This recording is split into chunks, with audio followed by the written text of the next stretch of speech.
So this takes a second. So it says I should let everyone know that you are now being recorded. So stay on your best behavior here. All right, so let me start off. We're just going to use this as an opportunity to kick off the 2024 Autonomous Snowplow Competition. And Alex, if you could help me, if you see anybody come in, maybe just admit them for me. I won't be watching that as much as others might be doing. Yeah, I got it. Thank you, sir. I'm going to bring up the slides here real quick and kind of go over kind of what we're expecting. And so for those of you that don't know, we are scheduled right now for January 19th through the 20th of 2024 here at Dunwoody College. I've been in progress on updating the website a little bit. So if you go to www.autosnowplow.com, a lot of the same information you'll be able to find on the website.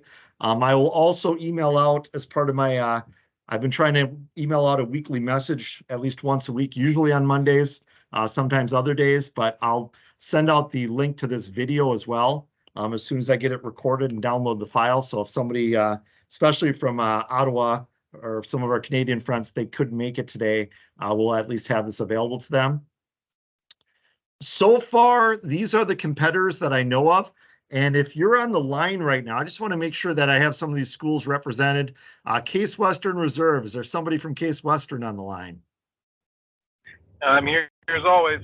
I don't know if you can hear me. I'm on the in a car ride. Excellent. Is this Ian? Yeah, of course it is. Very nice, very nice. Is there anybody from the Snow Devil team on the line from Dunwoody? Yeah. Thought we had one. How about the Washougal team? Anybody from the Washougal team? I think Riley, I saw you online. I'm here. Excellent. Okay, we got a couple there. Okay. How about the Wendigo team? Is the Wendigo team represented? I am present. Awesome. And I know I do have one of the Snow Devil coaches on the line as well. I saw both James and Alex on as well. So there should be a number of folks from Dunwoody on the line. How about Iowa State University? I know I heard from somebody. Yeah, we've got two on, I think. Perfect. Yeah, me and Ryan. Awesome. And then Lake Area Tech. I'm here for them. Excellent. Thank you. Anybody from North Dakota State? Yeah, NDSU is here. Well, so it sounds to me like the only team that's not here. Is there anybody from the University of Ottawa here? And like I said, this one doesn't surprise me. I was not paying attention to the Canadian holidays, and today is actually the Thanksgiving holiday in Canada, so that doesn't surprise me. They did ask me to record it, so we'll make this recording available to everyone as time goes on here. The venue is the same for this year. We are planning to host at Dunwoody College Technology again. The snowplow competition field, as you look at this overhead map here, most of you guys that are on the line today, and I was going to mention on that previous slide a minute ago, there are two other teams that are still contemplating. I've been back and forth a little bit with Minnesota State Mankato. Min Lee, the professor down there, is actually taking this semester off from teaching, but has reached out to a few people to see if they could still compete. I'm holding out hope for those folks. I'm also trying to make work with Laval a little bit. They're a little bit less likely, but been working with their Shell Eco Marathon team and some of the other stuff that they got going on up there, and see if we can get them back involved as far as another Canadian team. And then we do have a team from Germany that is interested. I don't think anybody, is there anybody from a school that I didn't mention in this list that's on the call tonight? No one from Germany on the call. Okay. I think it's probably like 11 o'clock in Germany right now, so that might be a little problematic. Anyways, so the venue is the same this year. We are again hosting at Dunwoody College Technology right here in Minneapolis, Minnesota. For those that were here last year, the competition area is going to be the same. It'll be kind of to the west side of this building on the campus here. Team practice and parking will be in the north lot, very similar to what it was last year. When you arrive to Dunwoody, the thing to do on that day would be to come in, park your car, and check in at the main entrance. And then you can pick up your bags, you can pick up your badges, all the things you'll need to get around campus, and then drive around the back to the team parking and practice area. And then there will be actually 2 areas that we will pit this year. So the nice thing about this year is we actually have a little more pit space than we did last year. The School of Engineering has opened up a little bit, and we have a garage area where we're designing and building some experimental vehicles, which include snowplows, eco-marathon cars, and we also have a Baja SAE car that we're building in there. But what that means is we have some extra space this year where we'll be able to pit. So we'll likely break up about half the teams over into the School of Engineering area and about half the teams into the manufacturing area. The 2 garage doors are literally right next to each other. So it'll be a great area that all the teams can kind of come and go and get in and out real quick and easy and have a little bit more workspace for the teams, regardless of which area they end up in. I want to talk a little bit about the hotels and restaurants again. Yeah, go ahead. I've got a message that we can't see your slides. Oh, crud. Let me share my slides here. And Sunil, did you have a question?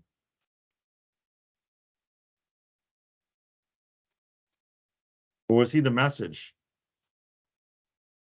Can you guys see him now? That look good? Yeah. Yeah, we can see him. All right. I'm glad I didn't go through.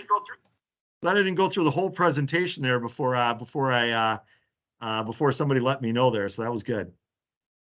All right. So again, this is the slide I was kind of talking about here, where we have the team parking and practice on the north side of the building. The School of Engineering is just to the right of that. So the pits will be divided up between those kind of 2 buildings. The blue arrow there is where normally we come in. The building to the right of that blue arrow, there's another garage door where we'll have pit areas as well.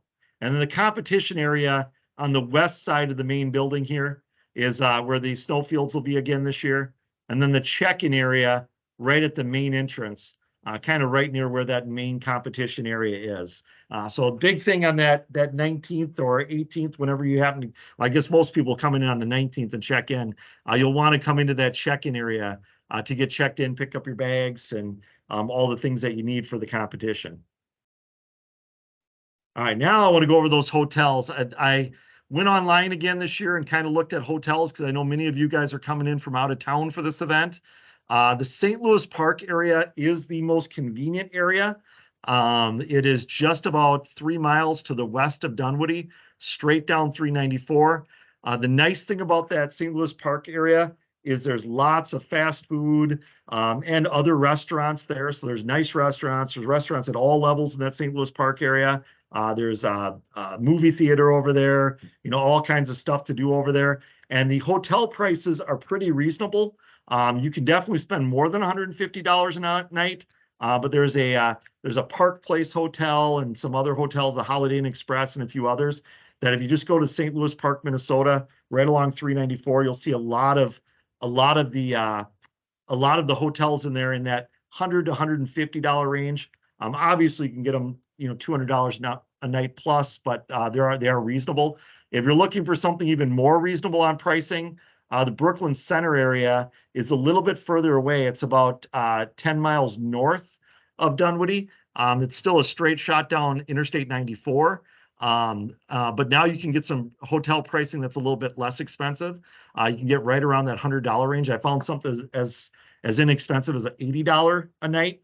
But it's a little bit less expensive. And then I know Ian and the Case Western crew will always put in a plug for, I know they've done what's the word I'm looking for, Ian? We do a kind of boot camp where we take over an Airbnb for a day or 2 before official competition kind of happens. And then we get a little bit of last minute stuff done on the robot. And what kind of pricing have you found on that, Ian, in the past? Is it pretty reasonable? I mean, it depends on how many people you're planning on having with you. For us, it's usually we look for a place that's only going to cost us $bucks, and then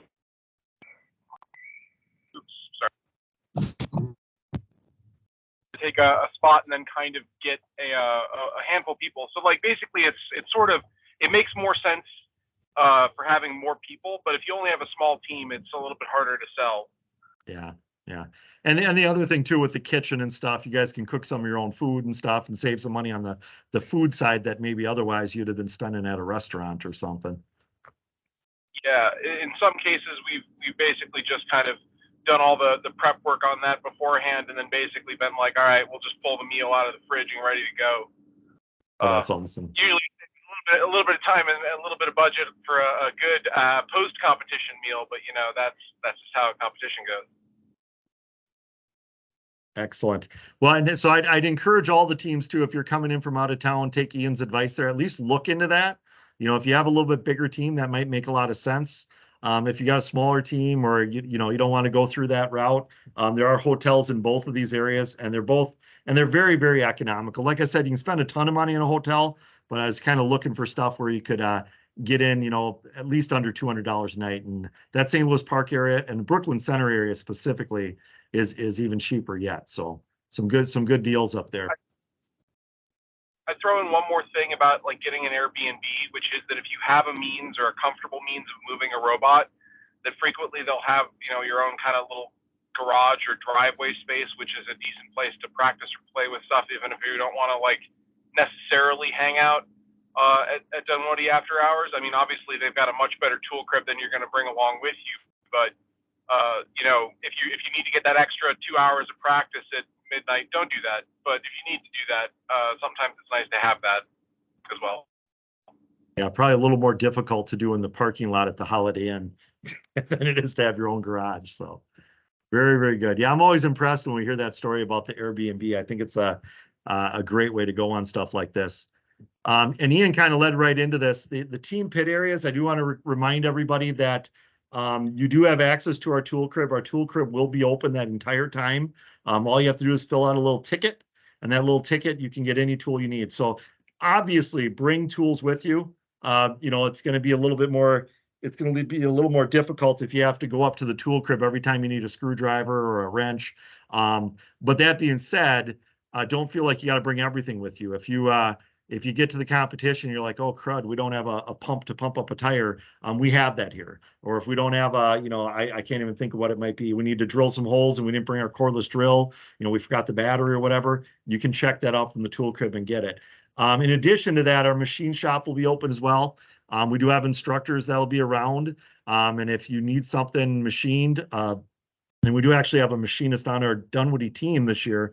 I know that they'd be happy to help out. You know, if you need to mill a slot for a chunk of metal or drill a hole or tap a hole or something like that, we have that capability.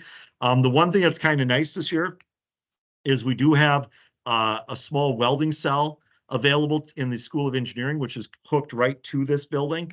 So if there was an emergency repair that required a little bit of a weld, we could slide that over to the School of Engineering, and we'll have some folks on campus that for sure could help out with an emergency welding repair. You know, I'm not going to, you know, guarantee the work or anything, but I'm going to guarantee that we're going to try to get you back up and running and keep you competing, even if you break a weld or something like that.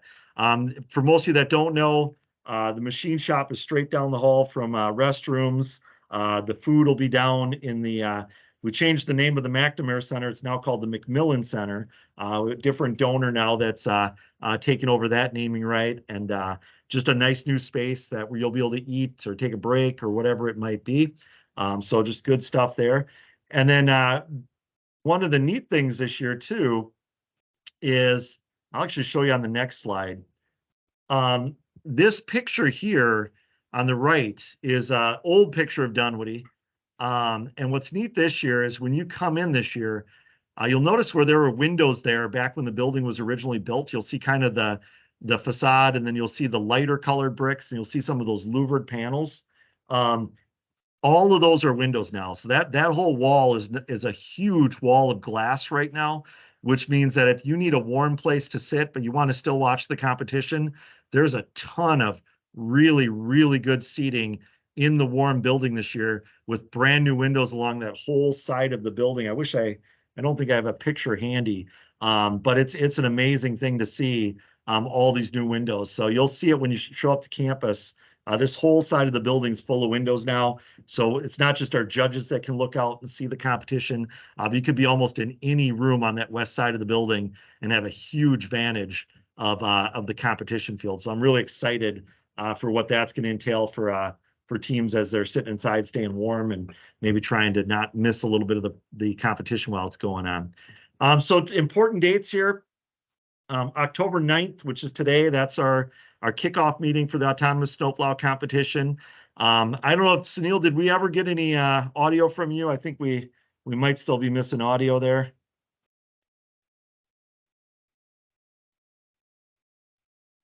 Don't hear Sunil.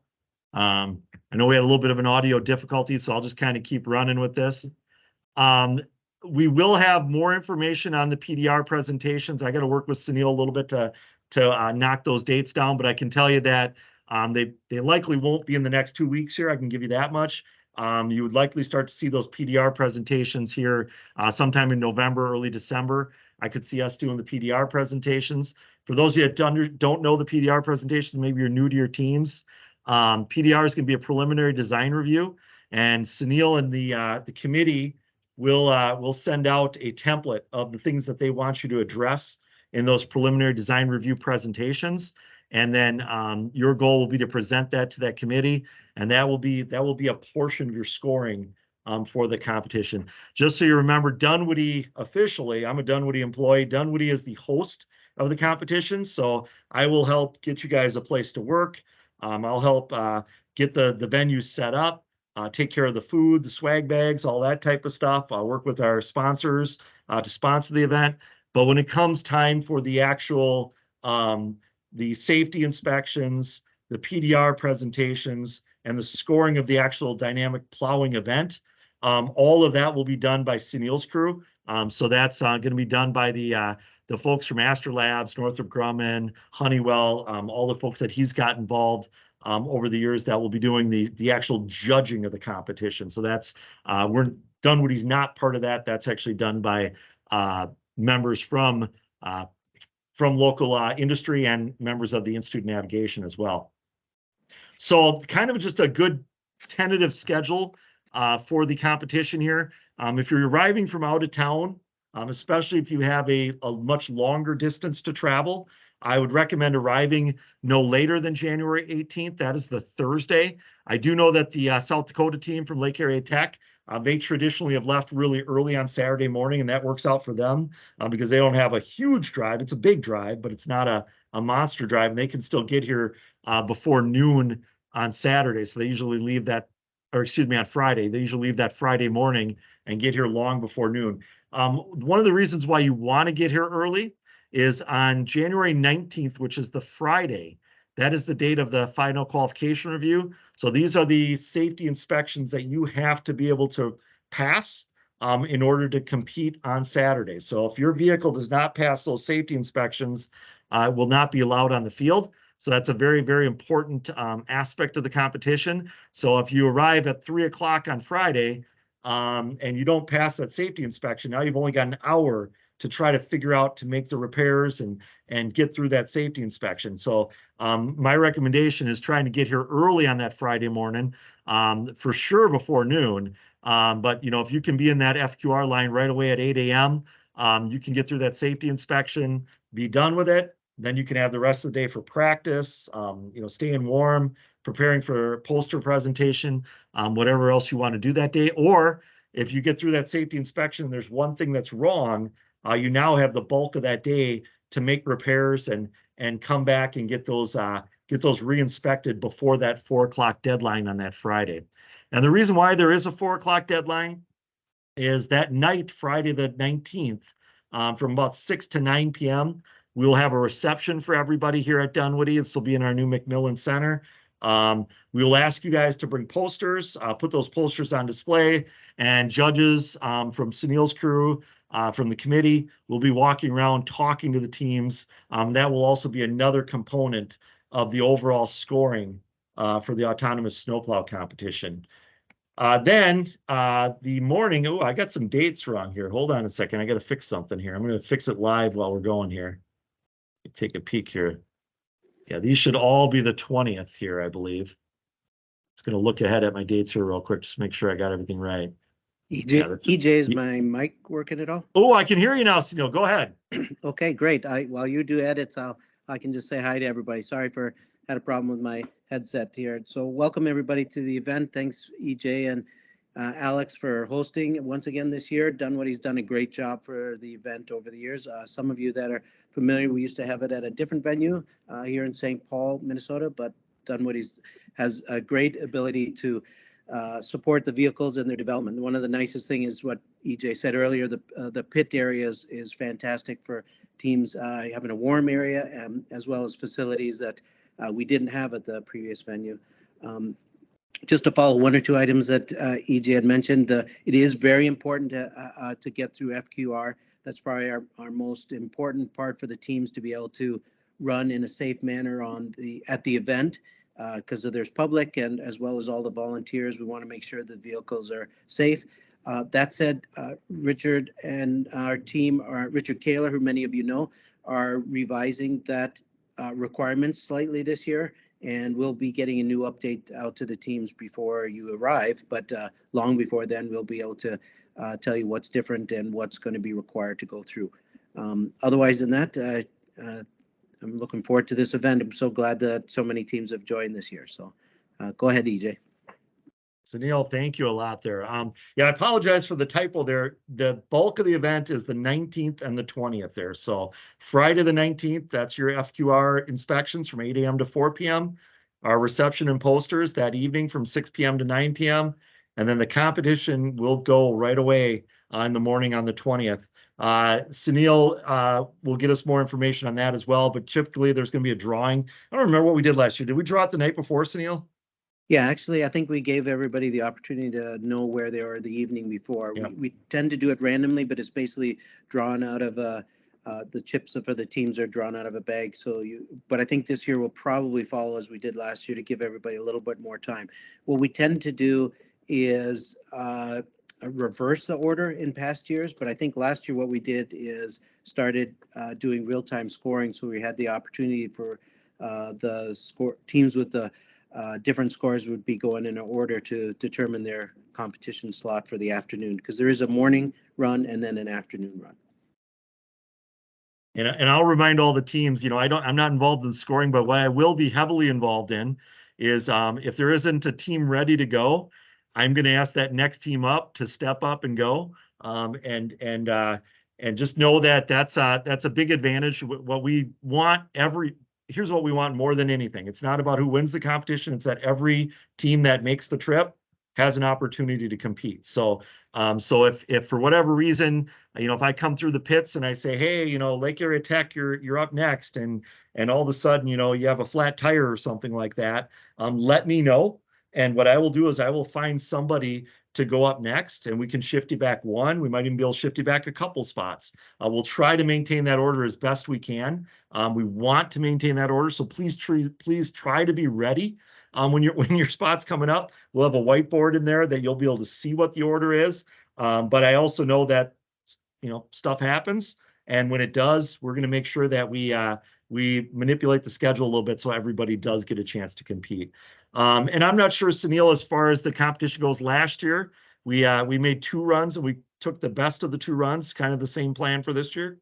Yeah, our committee hasn't finalized the judging. I don't anticipate too many changes this year because we kind of for teams that have been here for years, we try to make excuse me about that. Try to make it similar from year to year. That way you have the opportunity to grow and learn into the new year. So it's probably going to be a 2-run option this year, and we'll take the best of your run. We won't average them. That's the main thing. Thanks. And with that too, I believe, Sunil and I have been in a little bit of talk on this, but again, I leave it up to the committee to make changes. This was the field from last year. So I would tell the teams to continue to plan ahead and kind of assume for now that you're going to see a very similar field this year. What we don't know in looking at this field is we don't know where the obstacles are going to be.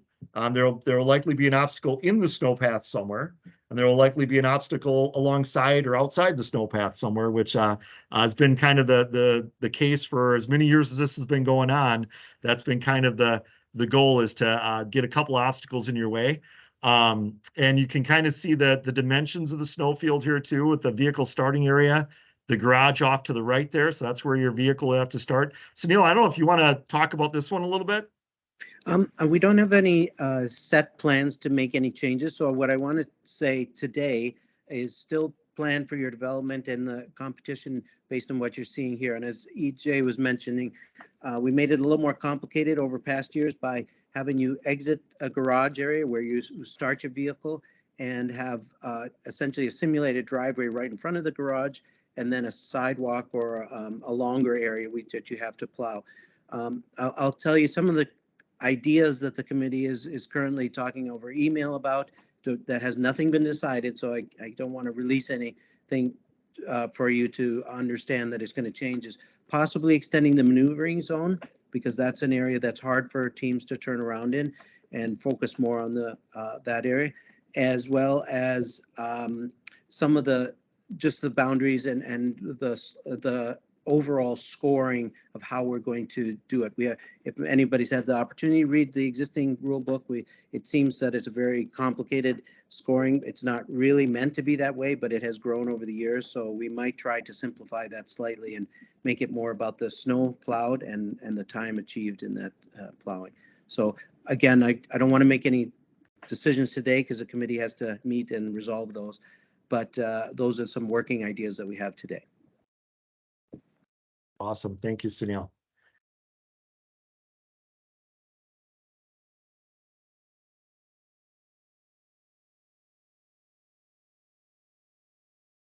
Apparently I was muted there. I apologize.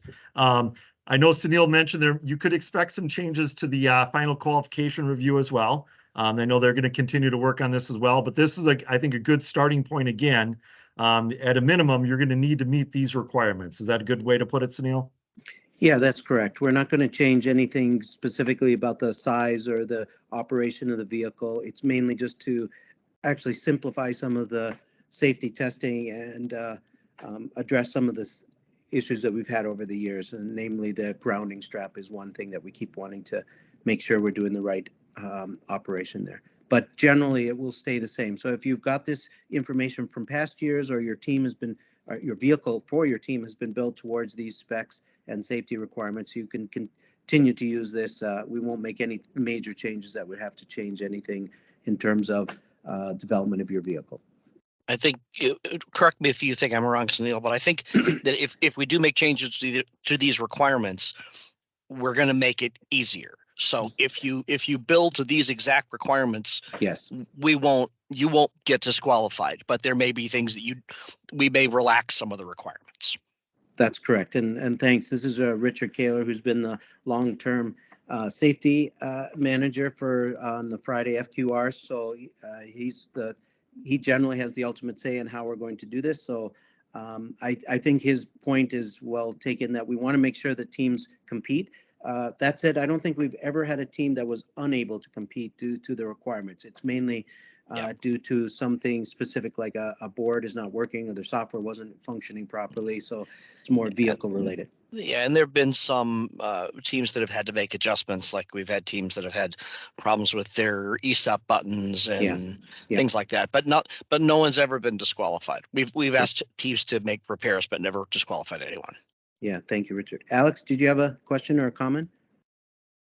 Yeah, Richard just mentioned it, the e-stop thing where we're looking at nominal sizing for off-the-shelf parts. I know some teams went out of their way to get like 40 millimeter diameter, and that they're hard to find in that size. So an update on that would be nice. Yeah, I think what some teams have discovered is that if you buy a 40 millimeter button, when you get it, it's 39 millimeters, which is pretty annoying. Yeah, okay, we'll take that under advisement, Alex, and we'll try to revise the requirement. Awesome. Okay, I think Awesome. That's everything. Thanks. Awesome. And the one reminder I'd give everybody, another one on this that can be a little tricky, is that wireless kill switch. There was a team a number of years ago that their vehicle was traveling, and the little antenna that they had for the wireless kill switch fell inside the vehicle. I know this because it was a Dunwoody team, and the